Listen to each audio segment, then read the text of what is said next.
I agreed to house sit for a couple I barely knew, referred by a friend of a friend. The place was a small single-story home at the edge of town, fenced in, with a dog named Charlie, and a list of simple instructions. Feed Charlie twice a day.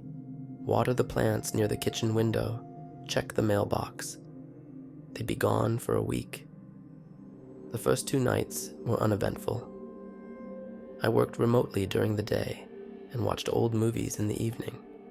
The neighborhood was quiet and the dog was low maintenance. Charlie was quiet most of the time, except when he stood near the sliding glass door in the kitchen and stared at one corner of the yard. The third night, I glanced at the clock when he did it. 3:12 a.m. He didn't bark or whine, just stared, ears up, body stiff. I assumed it was an animal outside. The house backed onto a wooded lot, and the motion light on the garage flickered on occasionally. I turned on the backyard floodlight. Nothing moved. Charlie waited a few seconds, then walked away. The next night, same thing. 3:12 a.m. I happened to be awake again, reading on the couch. Charlie rose from his spot and walked to the glass door, sat, and stared into the same corner of the yard. I waited a full minute before checking. Still nothing. By the 5th night, I was curious enough to open the home's security app. The couple had shown me how it worked, mostly for deliveries. I hadn't opened it since. There were camera feeds for the front porch, the garage, and the backyard. I clicked into the backyard archive. At exactly 3:12 a.m., the feed activated. The motion light came on. Charlie walked into frame. He stood at the door. 10 seconds later, a man appeared, slim, average height, wearing dark clothing. He moved slowly.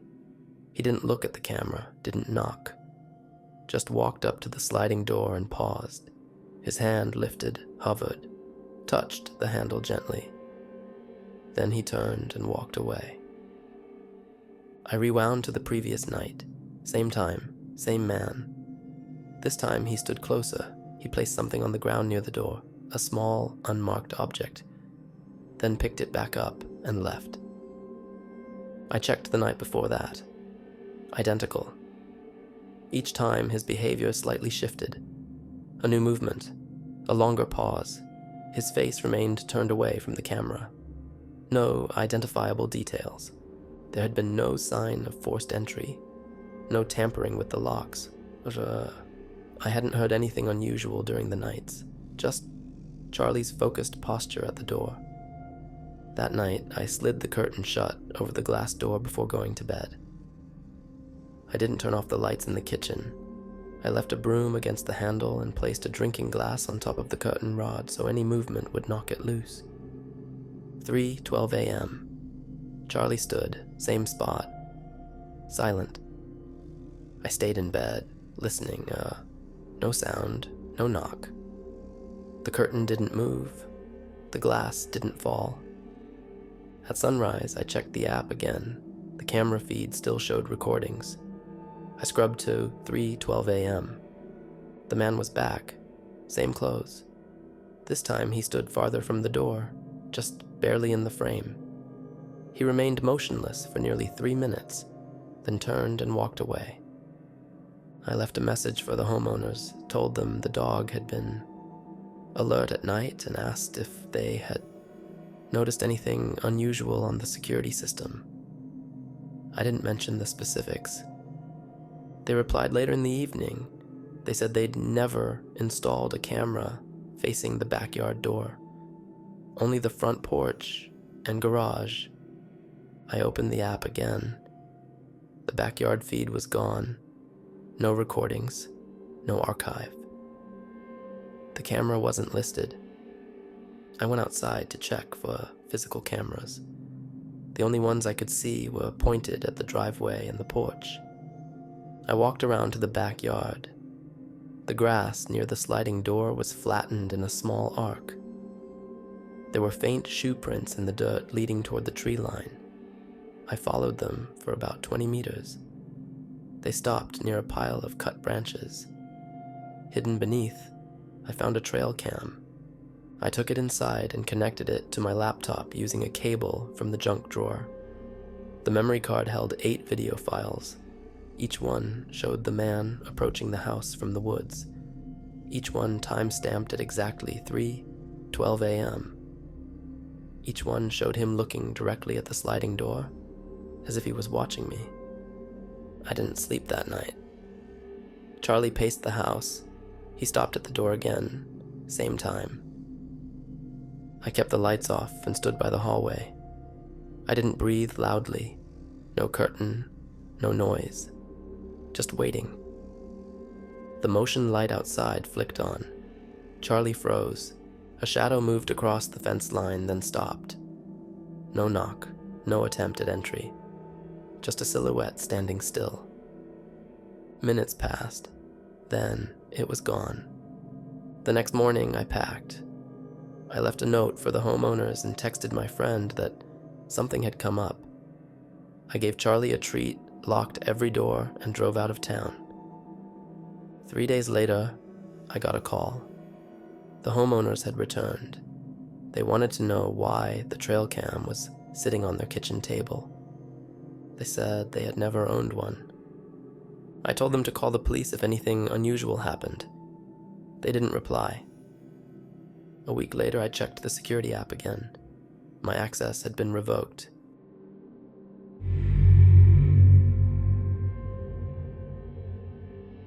The night started in a bar on 7th Street. We matched online a week before and talked for 3 days before setting a date. His profile said he liked art, climbing, and dogs. His name was Alex. He had clear skin and good posture. I picked the place. He arrived on time and smelled like aftershave. We ordered drinks. I remember he asked a lot of questions. He didn't interrupt. He had a soft voice and avoided eye contact when I laughed. After 2 beers, he asked if I wanted food. I declined. We sat another 30 minutes. Then he offered to walk me home. It was 10 blocks. I said yes. We didn't talk much on the walk. He asked about my neighborhood. I told him I liked it better than my last one. He didn't share much in return. He smiled at the right moments but said very little. When we reached my building, I told him thanks and turned to enter. He didn't ask to come up. I didn't offer. He said he'd text me tomorrow. I woke up the next morning in my bed with my jacket still on. My shoes were in the hallway. I had a slight headache, but not enough to blame on 2 drinks.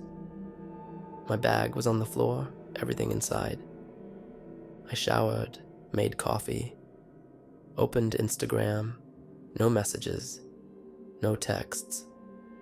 I opened my phone's camera roll. There were 2 new photos from the night before, both blurry. One looked like it was taken near my front door. The other showed a hallway I didn't recognize. I checked my location history. The timeline showed my route from the bar to my building, then a detour, 20 minutes unaccounted for. Around 1:12 a.m. to an address 6 blocks away, a U-turn, then home. I sat down and tried to piece it together.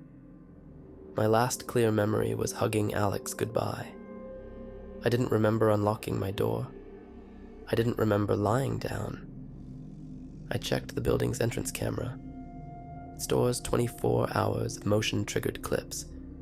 The feed showed me entering the building at 1:42 a.m. Alone. I moved slowly. My head was down. No sign of Alex. No one behind me. I checked the hallway camera. I walked past my own door once. Turned around, then entered. That was at 1:45. Still no one else. I messaged Alex around noon, asked if I had seemed off the night before. No reply. That evening, I went to the grocery store.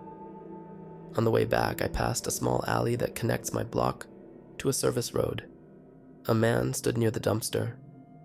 Black hoodie, face down. He turned slightly as I passed. Same posture, same build. I didn't stop walking. At home, I turned off location services and set a lock timer on every app that could track me. The next morning, my neighbor stopped me in the stairwell. He asked if everything was okay. He said he'd seen me the night before, standing in front of my apartment at 3 a.m. My arms were at my sides and I didn't knock. I just stood there, he said, and then went inside. I checked the hallway camera again. The motion log was empty between midnight and 5 a.m. I opened the app for my smart lock. The log showed an unlock at 3:02 a.m. by manual keypad entry. Only 2 people had the code, me and the landlord. I texted the landlord to ask if he had accessed my unit. He responded 4 hours later. No, he said. No reason to. I changed the lock code, replaced the entry method with fingerprint access only. I visited the address listed in my location history. It was an apartment building. Unmarked buzzers, no security. I rang a few units, no answer. That night, I placed a small glass bowl on the inside handle of the front door and lined the entry rug with talcum powder. I locked the windows, closed the curtains, put my phone in a drawer. I woke up at 6:12 a.m. The bowl was still on the door handle, but the powder had shifted, a single trail smudged across the mat, size 10 or 11, too large to be mine. The security feed was gone. App said, corrupted file. My phone's location history showed movement around 3 a.m., 2 blocks east, then home again. I tried calling Alex. The number was out of service. I opened the dating app. His profile was gone. 3 days later, I got a manila envelope in the mail. No return address. Inside were 3 printed photos. One of me at the bar, one of me asleep in my bed, and one of my apartment door taken from inside the hallway. I bought new locks, switched phones, moved 3 months later. Nothing happened after that. But I still don't know what happened in those 20 minutes.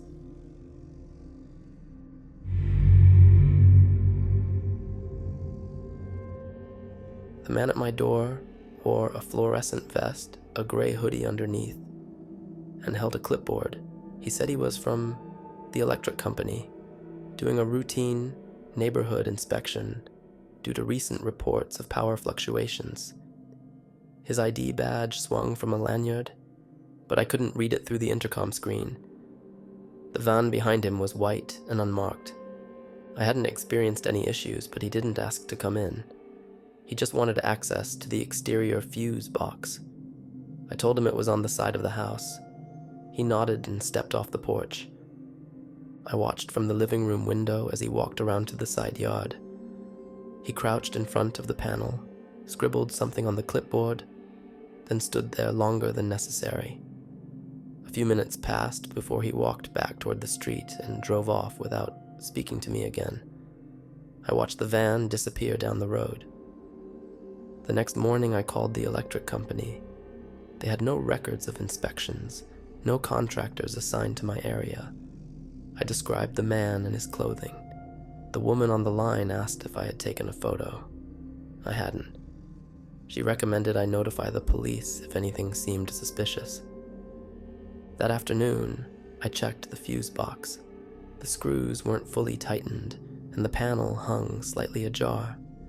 Inside, the switches looked untouched, but someone had drawn a small black dot in Sharpie inside the door. I left it open and went back inside. I didn't touch anything. That night I set up extra alerts on my cameras. I had a doorbell cam and 2 motion-sensitive ones on the sides of the house. Nothing expensive, but functional. I went to bed late. Around 2 a.m., I checked the feeds one last time. All quiet. I locked the back door, put a broom handle in the sliding track, and left a folded tissue on top of the basement doorframe. If anything shifted, I'd know.